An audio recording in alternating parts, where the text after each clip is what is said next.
this presentation is titled Adventurism and the Abuses of Security Culture. Was quite inspired by everything that's been going on at Drip as of late, and the fact that we were asked to take down photos. This is something that consistently comes up for us as an organization. I'll dive into that in a moment. What I will say is, like, as I was coming up with this presentation and working on this presentation, it actually became a very like personal, emotional experience.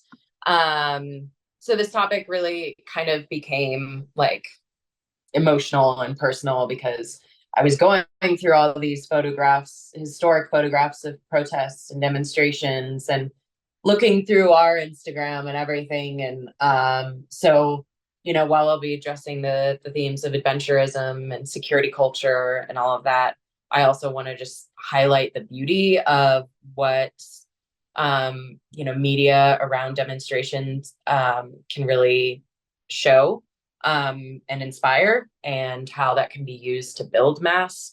But so I had been saying before, it's really a phenomena that continues to come up as we organize, and want to try to discuss the underlying themes that perpetuate the bad ideas and don't seem to go away. The pressure we experience to blur faces has blossomed into a proverbial and pervasive thorn in our sides. And so I referred to 3 different pieces to help us understand the facets of it, because it is kind of, it's very simple, but also has very complex facets to it. Like what we know to be true and why, and what we believe are the appropriate tactics, or rather know are appropriate tactics in our fight, and base ideologies that fly against those truths. We can poke holes in all of those things. Discussing this content is a piece of our political development in understanding the purpose of propaganda in our desire for mass mobilization, popular uprising, and front-facing demonstrations. Also, I know I shouldn't do it, but I will be leaning heavily on a lot of quotes throughout the slides. There's a lot of good nuggets, and I just couldn't really leave it out or resist. So forgive me, but I will let those folks do a lot of the work for me. Again, if I can get through my slides. So, I already kind of touched on why we're here, and that's really kind of about the photo blurring, or the omission of photos, is romanticizing illegality, even in the absence of it.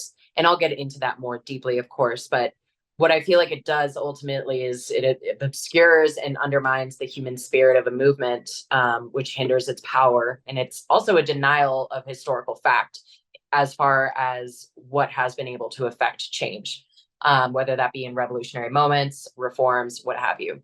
And then seeing these 2 photos is what kind of really made me think about, the obscuring of the spirit.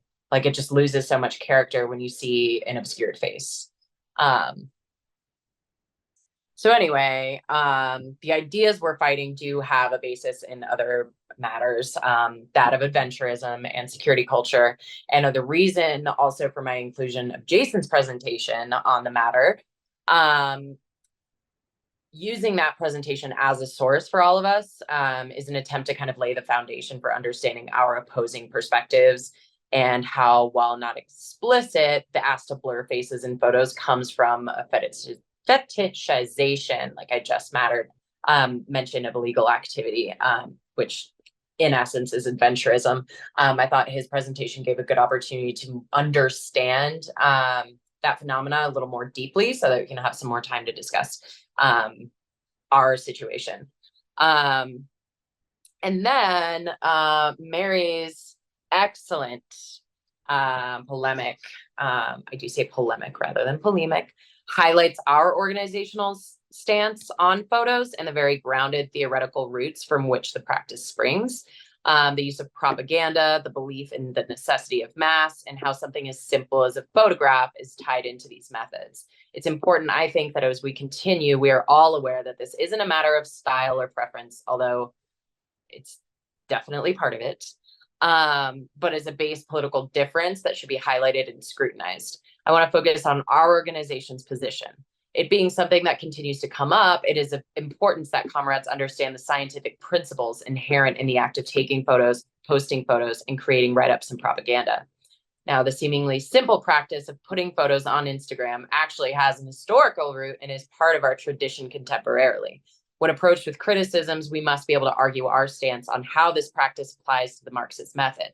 Anarchists won't see the legitimacy in that because they're anarchists and believe instead in the legitimacy of clandestine acts as a force for change. However, the trend also seems to be occurring amongst younger and less politically developed activists that we may still have a chance of winning over.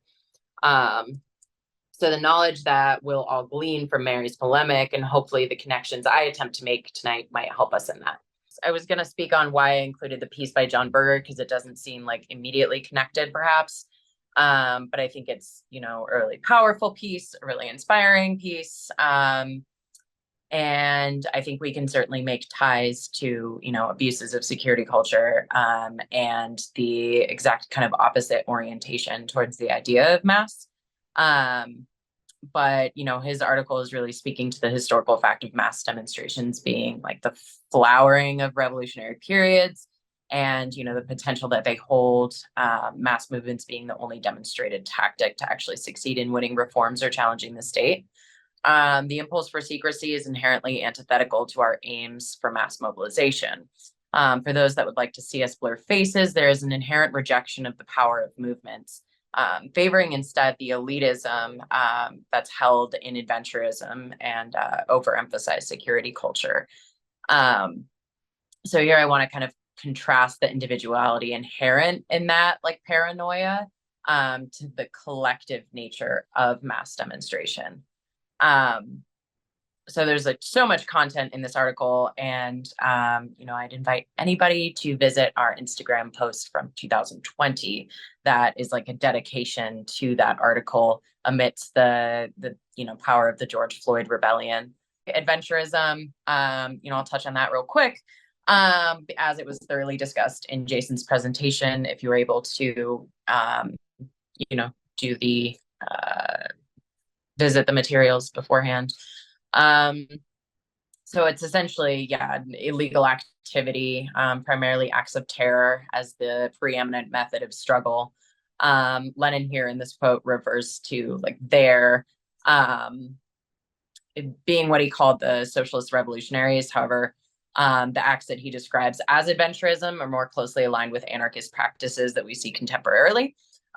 He certainly used this term pejoratively, but he states that their predilection for terrorism is causally most intimately linked with the fact that from the very outset, they have always kept and still keep aloof from the working class movement without even attempting to become a party of the revolutionary class, which is waging its class struggle.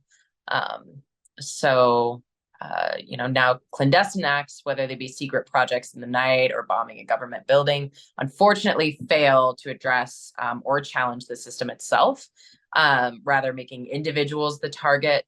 And the reality is that like you remove one capitalist, warhawk, whatever from power, then another one will just as soon take their place. And so you can go to the next one, which I believe is just a full-on quote. Yeah.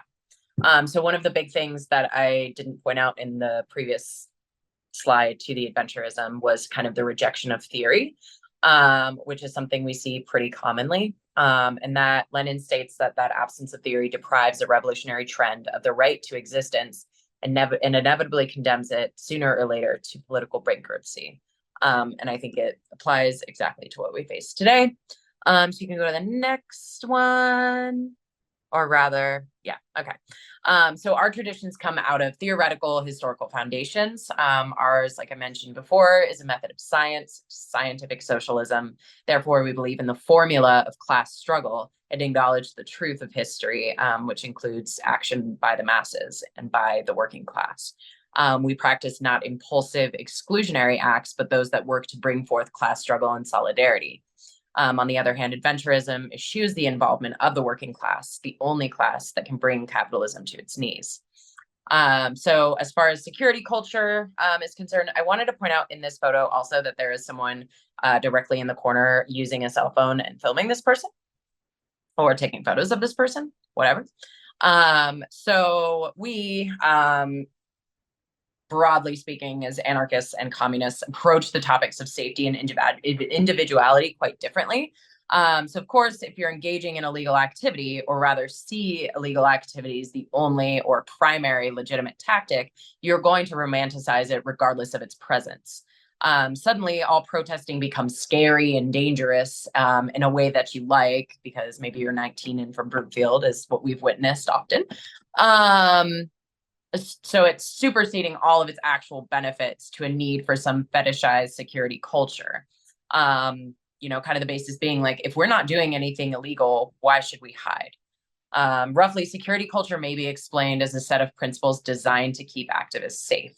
Now, they're often based in some pretty reasonable and common sense ideas, kind of like what Maria mentioned earlier for our action at Drip on Friday. Like recognizing safety comes with larger groups of people, or that if you don't want to be seen at all, you probably shouldn't be involved in a movement. The state is watching you, etc. Cool, great. You can go to the next slide, please. Okay. So again, like I said, there's some reasonable language from anarchists that talk about, the reality that any action involves risk. Nothing can guarantee safety. Any effective above ground action can lead to repression. Security culture makes us more effective. There's some nuances in that. Above ground is kind of the opposite of when you hear the term direct action.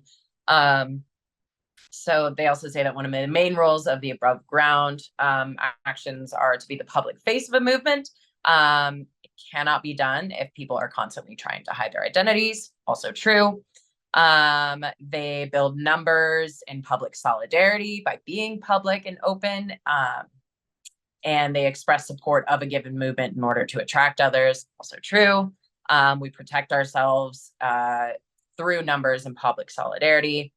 And the reality that, again, there are legitimate reasons for wanting to keep a low profile, but hiding your identity completely while engaging with a movement is practically impossible. So that's reasonable. But,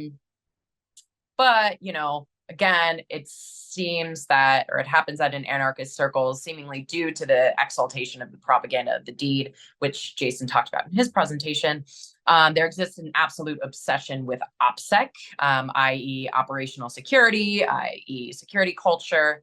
The reasonable ideas about how to stay as safe as possible and what can develop into an unsafe situation have become over time such a great focus of the anarchists that they in turn lose sight of what it means to engage in a movement at all. As Jason mentioned, again, Jason. This obsession leads to a voluntary self-limitation in a movement.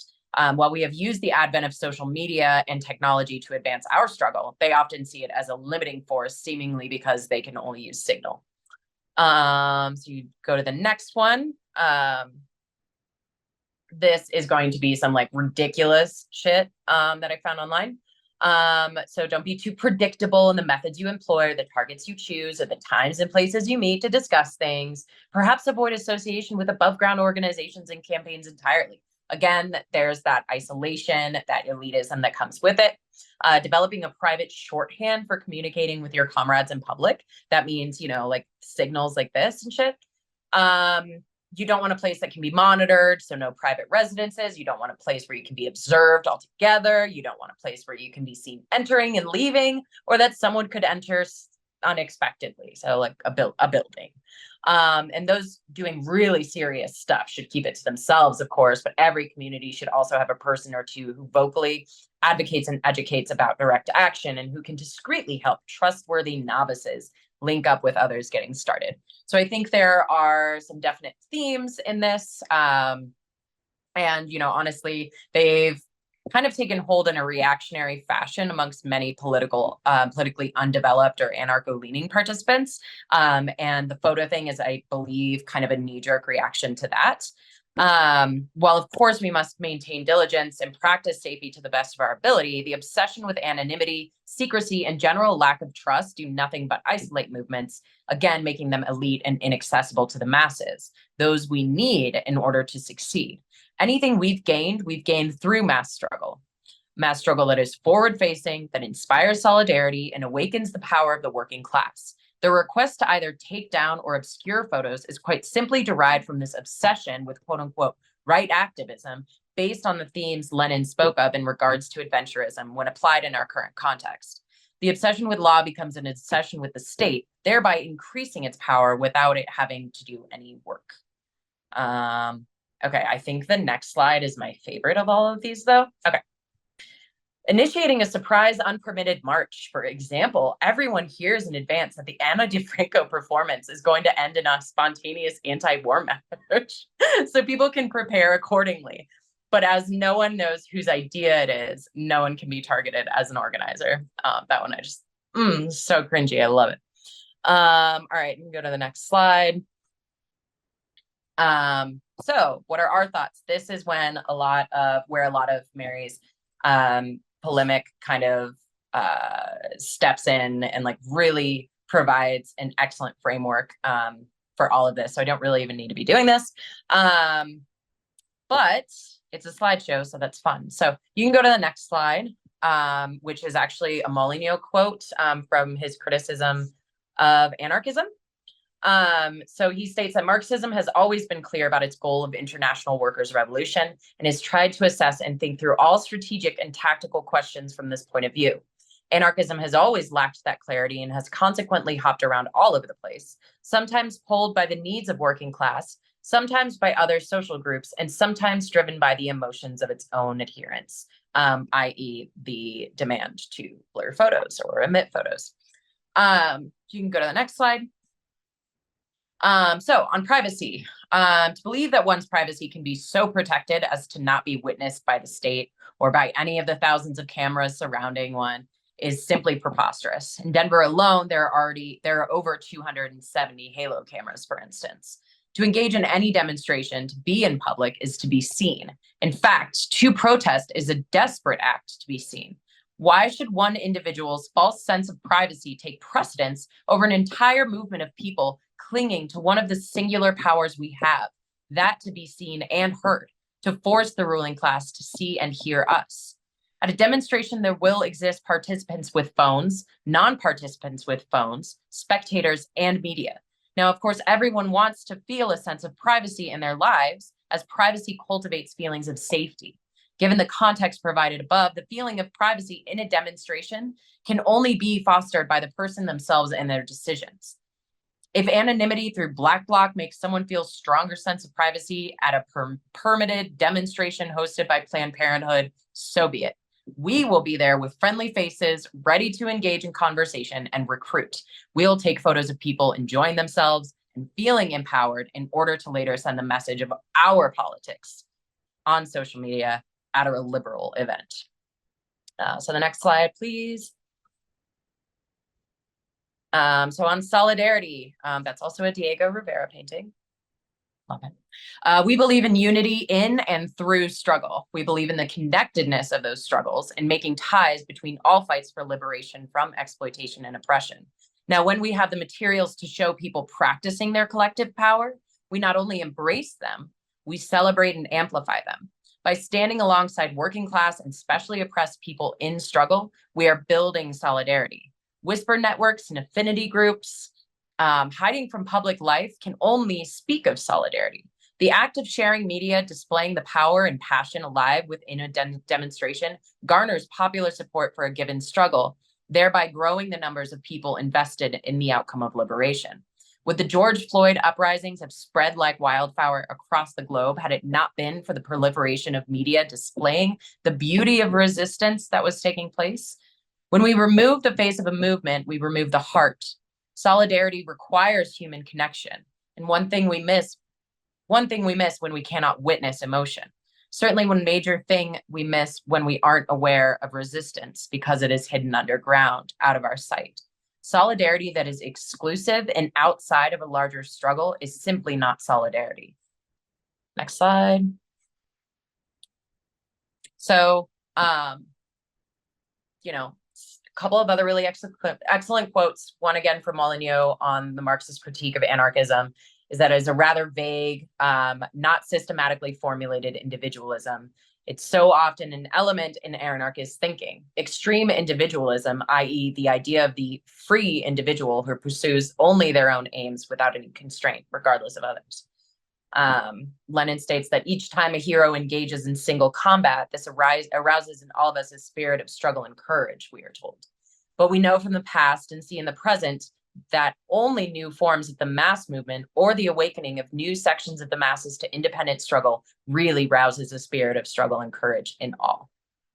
So the most individualistic I feel that we'll probably get in this, and Mary spoke to this again, is in suggesting that the level of engagement and exposure in a struggle is up to the individual themselves. Our personal safety and what feels or looks, what that feels or looks like to us is our own to decide. Again, want to dress in black bloc, wear a mask? Sure. Don't want to be in photos? Say so or step to the side. Even if there's a crowd of hundreds of people.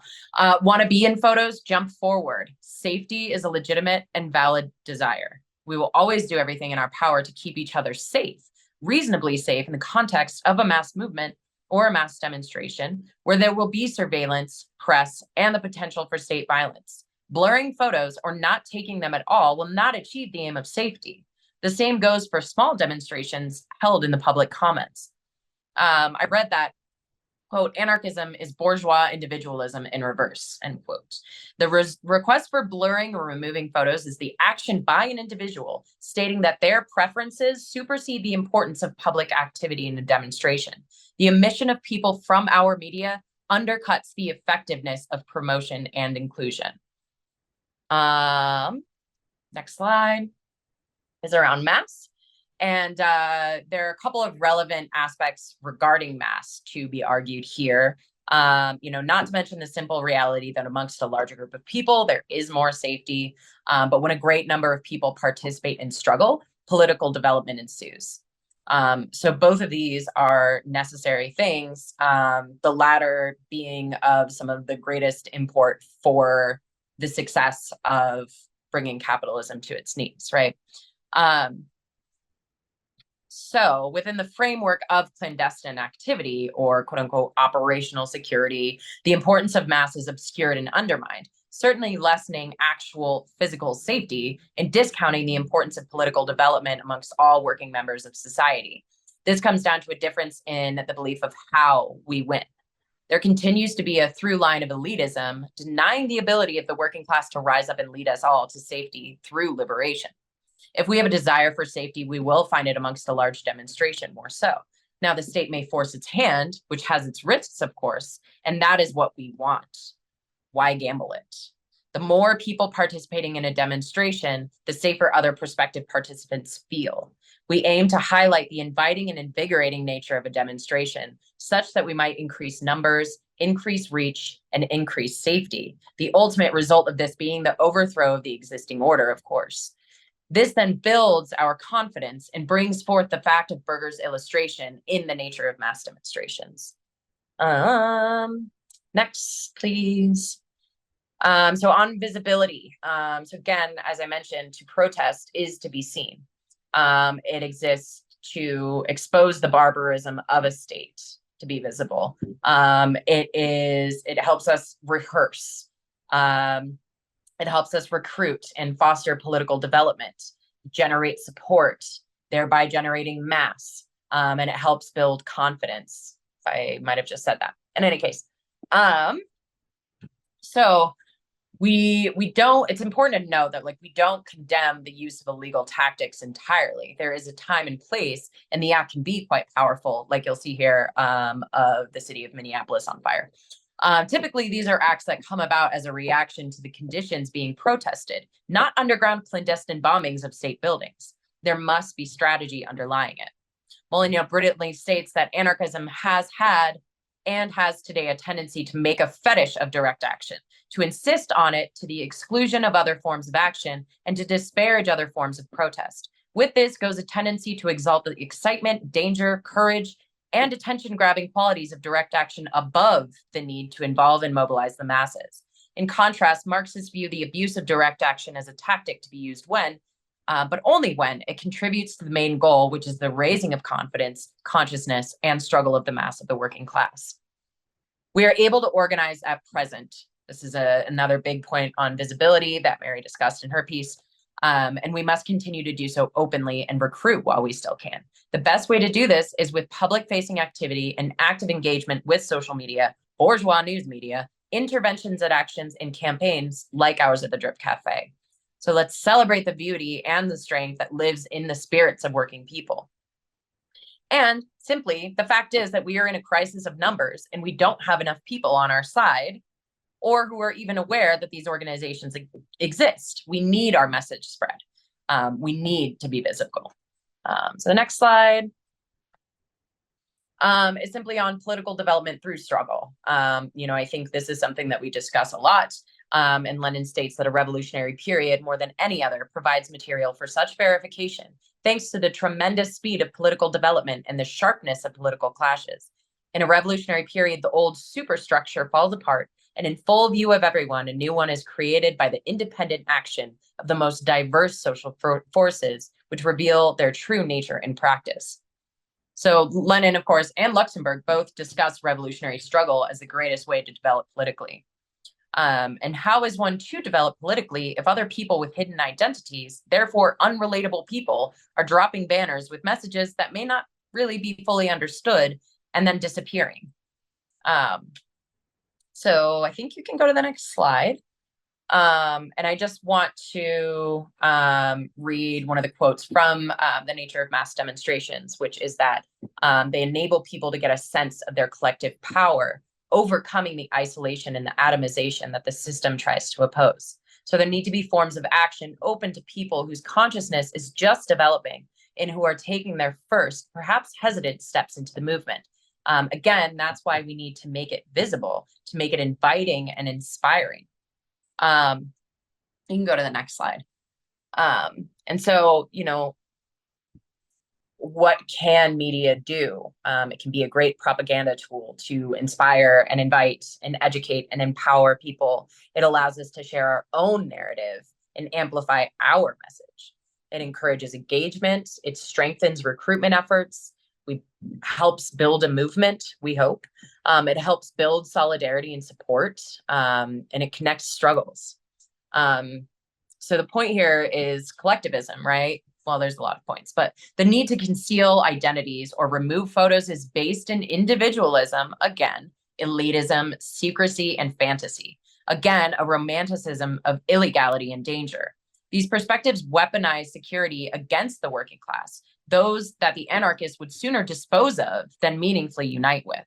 Our activity at DRIP, for instance, is not a secret stunt or exclusive direct action hidden from view. It is an act of propaganda made to be visible to the public, to bring attention to not only our organizing in revolutionary politics, but to recruit others to fight not only for the LGBTQIA plus liberation, but to join the fight for communism against bigotry and fascism. In this project specifically, we are orienting towards especially oppressed group and anyone who cares about their emancipation, one that contains members of the working class. At least that's who we're trying to engage. We are not there simply to be observed, but to gain our fellow fighters to revolutionary socialism.